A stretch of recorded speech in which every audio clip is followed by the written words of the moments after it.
Hello guys, AB কমটেক চ্যানেলে সকলকে জানাই স্বাগত। এই ভিডিওতে আমরা মাইক্রোসফট অফিস এক্সেলের দুটি গুরুত্বপূর্ণ ফিচার যেগুলি হোম ট্যাবের আন্ডারে আছে এই দুটি নিয়ে আলোচনা করব। ফিচার্সগুলি হলো শর্ট এবং ফিল্টার এবং কন্ডিশনাল ফরম্যাটিং।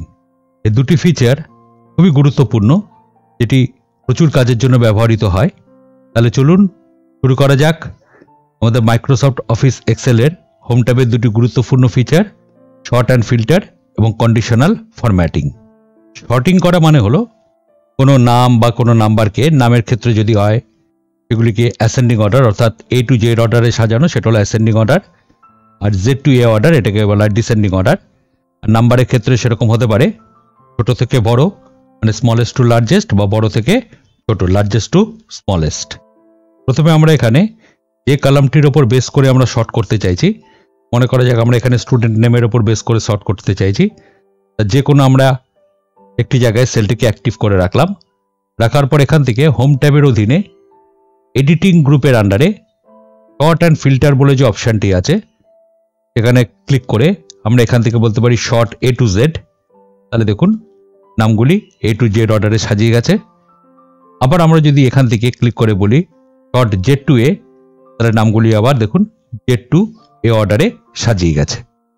আর যদি আমরা নাম্বারের ওপর করতে চাই, মনে করা যাক আমরা এখানে টোটালের ওপর করতে চাই, টোটাল কলমের আমি যে কোনো জায়গায় অর্থাৎ H কলমের আমি যে কোনো জায়গায় সেলটিকে অ্যাক্টিভ করলাম, করার পর এখান থেকে আমরা বলতে পারি শর্ট অ্যান্ড ফিল্টারে স্মলেস্ট টু লার্জেস্ট। তাহলে দেখুন ছোট থেকে বড় অর্ডারে সাজিয়ে গেছে। অথবা আমরা এখান থেকে বলতে পারি লার্জেস্ট টু স্মলেস্ট, তাহলে দেখুন বড় থেকে ছোট অর্ডারে সাজিয়ে গেছে। এবার আমরা এখান থেকে চলে আসি শর্ট অ্যান্ড ফিল্টারের এখানেই কাস্টম শর্ট বলে যে অপশানটি আছে সেখানে। কাস্টম শর্ট হলো যেরকম আমার এখানে নামে দুটি নাম ধরুন একই রকমের আছে, যেরকম এখানে একটি নাম একই আছে আবার এই নামটাও সেম আছে। তাহলে কোন নামটাকে আমি আগে রাখবো এবং কোন নামটাকে আমি পরে রাখবো, নর্মালি কম্পিউটার যেটি করে সেটি হলো এই কলমে যদি সেম হয়ে যায় তখন ও পরের কলমটির উপর বেস করে শর্টিং করে, কিন্তু আমি আমার চয়েস মতো শর্টিং করতে পারি। তখন এখানে ব্যবহার করা হয় কাস্টম শর্ট। আমরা এখানে ক্লিক করলাম কাস্টম শর্টে। কাস্টম শর্টে ক্লিক করলে শর্ট বলে যে ডায়লগ বক্সটি আছে খুলে যাবে। প্রথমে এখানে বলছে শর্ট বাই, কার উপর বেস করে আমি শর্ট করতে চাই। মনে করা যাক আমরা এখানে করতে চাই স্টুডেন্ট নামের ওপর বেস করে, তাহলে স্টুডেন্ট নেম করে দিলাম। ওটা কি অর্ডারে হবে Z to A না A to Z, আমরা বলে দিলাম A to Z।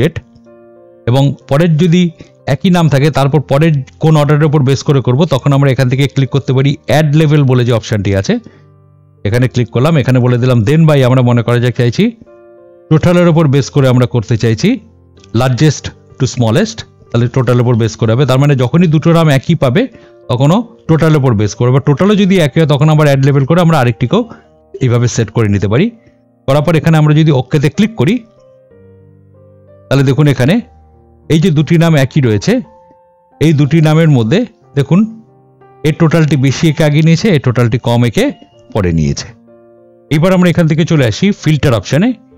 ফিল্টার মানে আমরা আমাদের সুবিধা মতন যে রেকর্ডসগুলি আমাদের দরকার সেগুলিকে আমরা এখান থেকে বের করে নিতে পারি এবং প্রিন্ট করলে খালি সেগুলিই প্রিন্ট হবে, পুরোটি প্রিন্ট হবে না। যেরকম আমরা এখানে যে কোনো জায়গায় সেলটিকে অ্যাক্টিভ করে রাখলাম যে ডেটাটির ওপর বেস করে আমরা করতে চাই। এবার এখান থেকে শর্ট অ্যান্ড ফিল্টারে ক্লিক করে আমরা এখান থেকে বলে দিতে পারি ফিল্টার। যখনই আমরা ফিল্টারে ক্লিক করব এখানে দেখুন ওপরে যে হেডিং রোটা আছে তা প্রত্যেক কটার পাশে এক একটি করে ড্রপডাউন অ্যারো চলে এসছে। এবার আমরা ধরুন প্রথমে এখানে স্টুডেন্ট নেমের এই ড্রপডাউন অ্যারোতে ক্লিক করছি। করার পর আমরা এখান থেকেও শর্টিংটা করতে পারি শর্ট A to Z বা শর্ট Z to A যেটা আমরা আগে করছিলাম। অথবা আমরা এখান থেকে যদি সব না দেখতে চাই তাহলে আমরা এখান থেকে যে সিলেক্ট অল কথাটি আছে এটিকে তুলে দিলাম। তুলে দিয়ে আমরা কেবলমাত্র যাদেরটা দেখতে চাই আমরা সেগুলিতে যদি ক্লিক করে দিই, করার পর এখানে আমরা যদি ওকেতে ক্লিক করি তাহলে আমি সিলেক্টেড যে রেকর্ডগুলি দেখতে চাইছি কেবলমাত্র সেই রেকর্ডগুলি দেখাচ্ছে। এবং আমরা যদি এখান থেকে ফাইল মেনুতে ক্লিক করে আমরা যদি প্রিন্ট অপশানে ক্লিক করি তাহলে দেখুন আমি যে সিলেক্টেড রেকর্ডগুলি চেয়েছি কেবলমাত্র সেগুলিই প্রিন্ট হবে। আবার যদি আমরা এখান থেকে আগের অবস্থায় আনতে চাই তাহলে একদম স্টুডেন্ট নামের পাশে আবার এখানে ক্লিক করলাম, করে এখান থেকে বলতে পারি clear filter from student name যে কলামটি আছে সেটিতে ক্লিক করে দিলাম। তাহলে এখান থেকে ফিল্টারটি ক্লিয়ার হয়ে গেল, আবার সবকটি রেকর্ডস চলে এলো। এরকম একইভাবে আমরা নাম্বারের ওপর বেস করেও করতে পারি। যেরকম আমরা এখানে টোটালের উপর বেস করে ফিল্টারটি করতে চাইছি, তাহলে টোটালের এখানে ড্রপডাউন অ্যারোতে ক্লিক করলাম, করে এখান থেকে নাম্বার ফিল্টারে চলে এলাম। প্রথমে এখানে বলা আছে ইকুয়ালস, আমি সেগুলো দেখতে চাই যাদের ভ্যালু মনে করা যাক ইকুয়াল টু 202। তাহলে আমরা এখানে নাম্বার ফিল্টারে গেলাম, এখানে ইকুয়ালসে ক্লিক করলাম, করে এখানটা লিখে দিলাম 202। লেখার পর যখনই আমি ওকেতে ক্লিক করবো তাহলে 202 দিয়ে খালি যা আছে টোটাল সেটাই খালি দেখিয়ে দিচ্ছে। আবার তুলতে গেলে এখানে ক্লিক করে বলতে হবে ক্লিয়ার ফিল্টার। একইভাবে আমরা যদি এখানে ক্লিক করি নাম্বার ফিল্টারসে গিয়ে আমরা যদি বলি ডাজ নট ইকুয়াল 202 করে যদি আমরা ওকেতে ক্লিক করি তাহলে 202 বাদ দিয়ে যেগুলি আছে সেগুলি দেখাচ্ছে। আবার এখানে ক্লিক করে বলে দিলাম ক্লিয়ার ফিল্টার। এরকম একইভাবে আমরা যদি এখান থেকে বলি গ্রেটার দ্যান, মনে করা যাক আমরা চাইছি যে যেগুলি 250-এর বেশি সেগুলি আমরা দেখব, তাহলে আমরা এখান থেকে বলে দিলাম নাম্বার ফিল্টার্স গ্রেটার দ্যান 250। ঠিক আমরা যদি ওখানে ওকেতে ক্লিক করি 250-এর বেশি যেগুলি সেগুলি দেখাচ্ছে। আবার এখানে ক্লিক করে আমরা বলে দিলাম ক্লিয়ার ফিল্টার। এবার আমরা যদি এখানে ক্লিক করে মনে করা যাক বললাম নাম্বার ফিল্টারসে গ্রেটার দ্যান, আমরা যদি এখানটা লিখি 261 তাহলে 261-এর বেশি যেগুলি সেগুলি দেখাচ্ছে, কিন্তু 261টি দেখাচ্ছে না। আবার এখানটা ক্লিক করে বলে দিলাম ক্লিয়ার ফিল্টার। কিন্তু আমরা যদি এখানে ক্লিক করে আমরা নাম্বার ফিল্টারসে গিয়ে এখান থেকে যদি বলি গ্রেটার দ্যান আর ইকুয়াল টু, এবার আমরা যদি লিখে দিই 261 লিখে ওকে করি তাহলে দেখুন 261টাও দেখাচ্ছে এবং 261-এর বেশি যেগুলো সেগুলিও দেখাচ্ছে। আবার এখানে ক্লিক করে বলে দিলাম ক্লিয়ার ফিল্টার। একইভাবে আমরা যদি নাম্বার ফিল্টারসে গিয়ে এখানে যদি বলি লেস দ্যান 261 তাহলে 261-এর কম যেগুলি সেগুলি দেখাচ্ছে। আবার এখানে ক্লিয়ার করে দিলাম। আর যদি এখান থেকে গিয়ে বলি লেস দ্যান আর ইকুয়াল টু 261 তাহলে 261ও দেখাচ্ছে এবং 261-এর কম যেগুলি সেগুলিও দেখাচ্ছে। আর যদি আমরা এখান থেকে বলে দিই বিটুইন, বিটুইন বলতে এত থেকে এতর মধ্যে, মনে করা যাক আমরা এখানটা বলে দিলাম 260 থেকে 300 এর মধ্যে যেগুলি আছে, তাহলে দেখুন 260 থেকে 300-এর মধ্যে যেগুলি আছে সেগুলি দেখাচ্ছে। আবার এখানে ক্লিয়ার করে দিলাম। যদি এখানে নাম্বার ফিল্টারসে গিয়ে বলি টপ 10 তাহলে সবচেয়ে বেশি যে 10টি সেগুলি দেখাবে, সেই 10টির জায়গায় আমি সেটাকে কমাতেও পারি বা বাড়াতেও পারি। মনে করা যাক আমরা দেখতে চাই সবচেয়ে বেশি যে 5টি টোটাল আছে তাদের রেকর্ডসগুলি, তাহলে আমরা এখানে 10টাকে সিলেক্ট করে আমরা এখানে 5 করে দিয়ে ওকে করলাম। তাহলে সবচেয়ে বেশি যে 5টি নাম্বার আছে টোটাল তাদেরটাই খালি শো করছে। আবার এখান থেকে নাম্বার ফিল্টারসে গিয়ে টপ 10-এ গিয়ে আমরা যদি এখান থেকে টপটাকে এখানে বটম করে দিই তাহলে সবচেয়ে কম যে 5টি নাম্বার আছে টোটাল আছে সেগুলি শো করবে।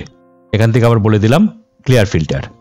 আর যদি আমরা এখানে নাম্বার ফিল্টারসে গিয়ে আমরা যদি এখানে বলি অ্যাভাব অ্যাভারেজ, অ্যাভাব অ্যাভারেজ বলতে এই পুরো টোটালটি যা যোগ করে যায় যেটি অ্যাভারেজ হবে সেই অ্যাভারেজের বেশি যেগুলি সেগুলি দেখাবে বা অ্যাভারেজের কম যেগুলি সেগুলি দেখাবে। যেরকম আমরা এখানে বলে দিলাম নাম্বার ফিল্টারসে গিয়ে অ্যাভাব অ্যাভারেজ, তাহলে অ্যাভারেজের বেশি যেগুলি সেগুলি দেখাচ্ছে। আবার এখান থেকে নাম্বার ফিল্টারসে গিয়ে আমরা যদি বলি বিলো অ্যাভারেজ তাহলে অ্যাভারেজের কম যেগুলি সেগুলি দেখাচ্ছে। যদি এখানে ওঠাতে চাই ক্লিয়ার ফিল্টার করলে উঠে যাবে। এছাড়াও আমরা যে কোনো একটিতে ক্লিক করে আমরা যদি এখান থেকে সরাসরি নাম্বার ফিল্টারসে গিয়ে আমরা চলে আসি কাস্টম ফিল্টারে, এটার মাধ্যম দিয়ে আমরা ফিল্টার করতে পারি যেগুলি আমরা বাইরে দিয়ে করলাম। এখানেও বিভিন্ন আছে দেখুন equals, does not equal, greater than, এরকম পরপর সবকটি আছে। আমরা এখানেও নিজেদের মতন নিজেরা কন্ডিশন উল্লেখ করে দিয়ে তারপরে ফিল্টারিং করতে পারি। তাহলে কন্ডিশনের উপর বেস করে আমরা যদি এখানে ফিল্টার করি তাহলে এখানে যে ধরনের রেকর্ডসগুলি আমরা দেখতে চাইছি সেগুলি আমাদের সামনে শো করবে এবং সেগুলি কেবলমাত্র প্রিন্ট হবে। আর যদি ফিল্টারিং ওঠাতে চাই তাহলে আমাদের এখানে শর্ট অ্যান্ড ফিল্টারে ক্লিক করে আবার যে ফিল্টার যে কথাটি আছে সেখানটা আবার ক্লিক করে দিলেই দেখুন এর পাশ থেকে যে ড্রপডাউন অ্যারোগুলো ছিল সেগুলি সব উঠে গেছে। এবার আমরা চলে আসি হোম ট্যাবের টাইলস গ্রুপের আন্ডারে কন্ডিশনাল ফরম্যাটিং। কন্ডিশনাল ফরম্যাটিংও জাস্ট লাইক ফিল্টারেরই মতনই, বাট এখানে যে ব্যাপারগুলি হচ্ছে এগুলি এখানে সেলসগুলিকে বিভিন্ন কালারে করে দেখাবে, বা যেরকম ধরনের কালার আমি চাইছি আমি আমার নিজের মতন কালার সেট করে দিতে পারি। এই কালার সেট করে যে কন্ডিশনগুলি ফুলফিল হচ্ছে সেগুলি সেরকম কালারে দেখিয়ে দেবে। এবার এই কন্ডিশনাল ফরম্যাটিং আমি যতটুকু অংশের উপর চাই সেই অংশটিকে সিলেক্ট করতে পারি। আমি যদি টোটাল অংশটির উপর চাই টোটালটিকে সিলেক্ট করতে পারি, বা যদি এতটুকু অংশের উপর চাই এতটুকু সিলেক্ট করতে পারি। আমি যেরকম এই টোটাল যেটি আছে এটির উপর করবো, তাহলে আমি টোটালটিকে সিলেক্ট করলাম। করার পর এখান থেকে কন্ডিশনাল ফরম্যাটিংয়ে ক্লিক করলাম, করে বললাম highlight cells rule greater than, আমরা এখানটা লিখে দিলাম 261 লেখার পর আমরা এখান থেকে কি ধরনের কালার চাই, এখানে আছে light red fill with dark red text. আমি যদি এটিই চাই তাহলে ওকে করে দিলাম। এবার দেখুন এখানে আমি ঠিক যে অংশটির উপর চেয়েছি মানে সেই অংশটির মধ্যে যেগুলি 261-এর বেশি সেগুলিকে কালারিং করে দেখিয়ে দিয়েছে। এটিকে ওঠাতে গেলে পুরোটিকে সিলেক্ট করলাম, করে কন্ডিশনাল ফরম্যাটিংয়ে ক্লিক করলাম, করে এখানে ক্লিয়ার রুলসে গিয়ে আমরা বলে দিলাম clear rules from selected cells, তাহলে এখান থেকে এটি মুছে গেল।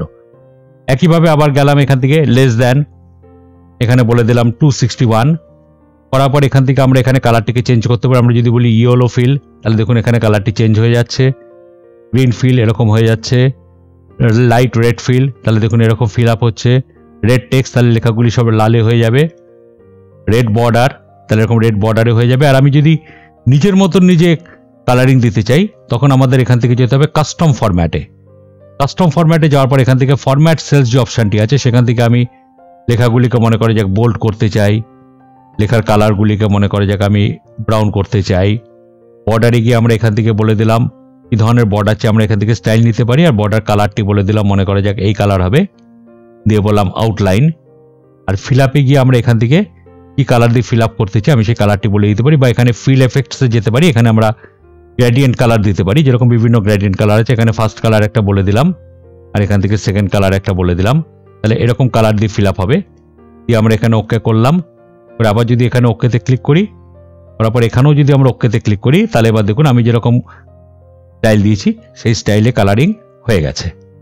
আবার যদি ওঠাতে চাই এটাকে সিলেক্ট করলাম, করে কন্ডিশনাল ফরম্যাটিংয়ে গেলাম, গিয়ে বললাম এখানে clear rules from selected cells. একইভাবে হাইলাইট সেলস রুলসে গেলাম, এখানে বলে দিলাম বিটুইন, মানে এত থেকে এতর মধ্যে, যেরকম আমরা আগেও ফিল্টারের ক্ষেত্রে করেছি এরকম আমরা কত থেকে কতর মধ্যে করতে চাই সেই কন্ডিশন আমরা দিতে পারি। বা আমরা এখান থেকে বলতে পারি ইকুয়াল টু, মানে সমান সমান, তাই যাক বলে দিলাম 261, তাহলে 261 ওটাই হয়ে যাবে। এরকমভাবে একইভাবে প্রত্যেকটাতেই আমরা এরকম কালারিংয়ের চেঞ্জ করতে পারি। আবার আমরা এখান থেকে বলতে পারি হাইলাইট সেলস রুলসে গিয়ে text that content. Text that content বলতে গেলে আমাকে এখানে টোটালটিকে সিলেক্ট করলাম না, যেখানে টেক্সট আছে সেটি সিলেক্ট করতে হবে। আমরা এই জায়গাটিকে সিলেক্ট করে নিলাম, নিয়ে এখানে বললাম টেক্সট ড্যাট কন্টেন্ট, এখানে আমরা লিখে দিলাম, লিখে আমরা ওকে করলাম। তাহলে দেখুন আমি যেটি লিখেছি এই টেক্সট যেটিতে আছে সেই দুটি আলাদা কালারিং হয়ে গেছে। আবার তুলতে গেলে একই পন্থা এটাকে সিলেক্ট করে এখানে গিয়ে বলতে হবে clear rules from selected cells. আবার এখানে গেলাম, আমরা যদি বলি এ ডেট অকারিং, যদি কোনো ডেট থেকে থাকে সেটা, আর যদি পুরোটাকে সিলেক্ট করার পর, এই পুরোটিকে সিলেক্ট করার পর আমরা যদি কন্ডিশনাল ফরম্যাটিং এখানে গিয়ে বলি ডুপ্লিকেট ভ্যালুস, তাহলে যে ভ্যালুগুলি সব ডুপ্লিকেট, মানে একই ভ্যালু যেখানে দুবার দুবার আছে সেগুলি দেখুন সব আর কালারিং হয়ে গেছে। আবার এখানে গিয়ে আমরা বলতে পারি clear rules from selected cells. একই পন্থে আমরা এখানে গিয়ে ক্লিক করে বলতে পারি টপ বটম রুলস। যদি আমরা বলি টপ 10 আইটেম, সবচেয়ে বেশি যে 10টি সেগুলি দেখাবে, 10টির জায়গায় আমরা এটিকে কমিয়ে আগের মতনই ফিল্টারে 5টি করে দিতে পারি, তাহলে দেখুন 5টির ওপর দেখাচ্ছে। আমরা যদি এখান থেকে গিয়ে বলি টপ 10%, তাহলে টপ 10%-এর উপর বেস করে দেখাচ্ছে। যদি এখান থেকে বলি বটম 10 আইটেমস, একইভাবে নিচের দিক থেকে মনে করা যাক আমরা 5টা দেখতে চাই, তাহলে সেগুলি আলাদা কালারিং দেখাচ্ছে। যদি বলি অ্যাভাব অ্যাভারেজ, যেটা করেছিলাম ফিল্টারের ক্ষেত্রেও, তাহলে অ্যাভারেজের বেশি যেগুলি সেগুলি আমরা প্রত্যেকটাই দেখিয়ে ক্যান্সেল করে দিচ্ছি, আর বিলো অ্যাভারেজ করলে অ্যাভারেজের কম যেগুলি, প্রত্যেকটার ক্ষেত্রে আমরা এইভাবে কালারিং সেট করে নিতে পারি। প্রথমে আমরা এখান থেকে চলে এলাম ডেটাবার্সে। ডেটাবার্সের এখানে মাউসটি নিয়ে গেলেই দেখতে পারবেন এখানে বিভিন্ন রকমভাবে কালারিং করে বারের মতন করে দেখিয়ে দিচ্ছে। যে নাম্বারটি বেশি সেটিতে সবচেয়ে বেশি বার দেখাচ্ছে, কালার দেখাচ্ছে, আর যেটি কম সেই অনুযায়ী সেটি চেঞ্জ হচ্ছে। আমার এর মধ্যে যেটি পছন্দ সেটিতে আমি যদি ক্লিক করে দিই তাহলে দেখুন সেরকম নিয়ে নিচ্ছে। এছাড়াও আমরা যদি আমাদের ইচ্ছা মতন কালার দিতে চাই তাহলে এখানে ক্লিক করে আমরা বলতে পারি ম্যানেজ রুলস। এখানে গিয়ে আমরা যেতে পারি এডিট রুল, বা এডিট রুলে গিয়েও আমরা করতে পারি। এখানে একটি কালারের উপর গ্রেডিয়েন্ট দেওয়া যাবে, আর এখানে বর্ডার কালারটি দেওয়া যাবে। আর আমরা যদি এখানে নিউ রুলে ক্লিক করি তাহলে আমরা এখানে আমাদের ইচ্ছা মতন গ্রেডিয়েন্ট কালার দিতে পারবো। মনে করা যাক আমরা এখানে কালার 1টা বললাম এই কালারটি, বা রেড বলে দিলাম, আর কালার 2 বলে দিলাম, মনে করা যাক ইয়েলো। তারপর আমরা যদি এখানে ওকেতে ক্লিক করি, তারপর এখানেও যদি আমি ওকেতে ক্লিক করি তাহলে দেখুন আমি যেরকম কালার দিয়েছি সেই কালার উপর বেস করে এখানে চলে এসছে। তুলতে গেলে এটিকে সিলেক্ট করে এখানে গিয়ে বলতে হবে clear rules from selected cells. এবার আমরা যদি এখান থেকে চলে আসি কালার সেট, এখানে বিভিন্ন কালার সেটে দেখাবে। দেখুন এখানে বিভিন্ন কালার সেটে দেখাচ্ছে। এই কালারটি যেরকম এখানে আছে, সবচেয়ে বেশি সংখ্যা যেগুলো নাম্বারটি আছে সেগুলি আছে গ্রিনে, এখান থেকে আস্তে আস্তে আসছে ইয়েলোতে, ইয়েলো থেকে রেডে। আমি এখান থেকে যেটি চাই সেটিতে ক্লিক করে দিতে পারি। মনে করা যাক আমি এটি চাই, এটিতে ক্লিক করে দিলাম, এটা রেড, ইয়েলো, গ্রিন। আর যদি এখান থেকে আবার কালার চেঞ্জ করতে চাই একই পন্থা আমাকে এখানে ম্যানেজ রুলসে আসতে হবে, নিউ রুল, এখান থেকে এডিট রুলে গিয়ে আমরা এখান থেকেও কালারটিকে চয়েস করে নিতে পারি কোনটা থেকে কোনটাতে যাবে। মনে করা যাক এখান থেকে আমরা বলে দিলাম ব্লু থেকে আস্তে আস্তে ইয়েলোর দিকে যাবে। দিয়ে আমরা যদি এখানে ওকেতে ক্লিক করি আবার যদি ওকেতে করি তাহলে দেখুন যে বেশিগুলি একদম ইয়েলো, এখান থেকে আস্তে আস্তে ব্লু এর দিকে যাচ্ছে। আবার যদি এখানটায় যাই, এখানে গিয়ে বললাম clear rule from selected cells. Next যেখানে আছে এখানে আইকন সেট, এখান থেকে আমরা বিভিন্ন ধরনের আইকন সেট করতে পারি। দেখুন এরকম বিভিন্ন ধরনের আইকন সেট হয়ে যাচ্ছে। যেমন এখানে যদি আমি এটিতে ক্লিক করি, সবচেয়ে বেশি যেগুলি সবুজ, সেখান থেকে আসছে হলুদ, তারপরে সেখান থেকে আসছে রেড। এরকম বিভিন্ন আইকন সেট আপনি এখানে করে দিতে পারেন। এখান থেকে আমরা এরকম স্টার চিহ্ন বা এরকম বিভিন্ন বার ঠার এগুলোও দিতে পারি। মনে করা যাক আমি এটি দিয়ে দিলাম। এখান থেকে আমরা যদি বলি ম্যানেজ রুলসে গিয়ে এখান থেকে আমরা যদি বলি এডিট রুলস, এখান থেকে আমরা আইকনগুলির কালারটিকে চেঞ্জ করতে পারি। যেরকম যখন ভ্যালু এটার মধ্যে থাকছে তখন এখান থেকে আমরা কালারটিকে অন্য একটি কালার দিয়ে দিতে পারি। মনে করা যাক বলে দিলাম এখান থেকে আমি এটা নেব, যখন থাকছে তখন সেটা এরকম হবে, আর যখন লেস দেন তখন সেটা মনে করা যাক এরকম হবে। দিয়ে আমরা যদি ওকে করি, আবার যদি ওকে করি তাহলে আমি যেরকম ঠিক সেট করেছি সেরকম ধরনের চলে এসছে। তুলতে গেলে একই পন্থায় সিলেক্ট করে এখানে গিয়ে বলতে হবে clear rules from selected cells. এবার মনে করা যাক আমরা এখানে আরেকটি ফাইল ওপেন করে নিলাম যেখানে প্রেজেন্ট আর অ্যাবসেন্ট দিয়ে করা আছে। আমরা এখানে প্রেজেন্টগুলিকে আলাদা কালার করতে চাই আর অ্যাবসেন্টগুলিকে আলাদা কালার করতে চাই। তাহলে আমরা এই জায়গাটিকে সিলেক্ট করলাম, করে এখান থেকে কন্ডিশনাল ফরম্যাটিংয়ে গেলাম। এখান থেকে বলে দিলাম হাইলাইট সেলস রুল, এখান থেকে আমরা বলে দিলাম ইকুয়াল টু, এখানটা বলে দিলাম যেগুলি পি আছে সেগুলিকে আমরা কি কালার দিতে চাই আমরা সেটা এখান থেকে বলে দিতে পারি। যেগুলি পি আছে আমরা সেখান থেকে এখানে কাস্টম ফরম্যাটে গেলাম, এখান থেকে আমরা বলে দিলাম এগুলি বোল্ড হবে, ফিল কালারটা হবে মনে করা যাক আমরা বলে দিলাম এখানে অরেঞ্জ, করে ওকে করে দিলাম, করে আবার এখানে ওকে করলাম। তাহলে দেখুন এখানে যেগুলি পি আছে সেগুলি সব অরেঞ্জ কালারে হয়ে গেছে। এবার আবার এই জায়গাটিকে সিলেক্ট করলাম, এবার অ্যাবসেন্টগুলিকে আমি হালকা রেড ফিল করতে চাইছি।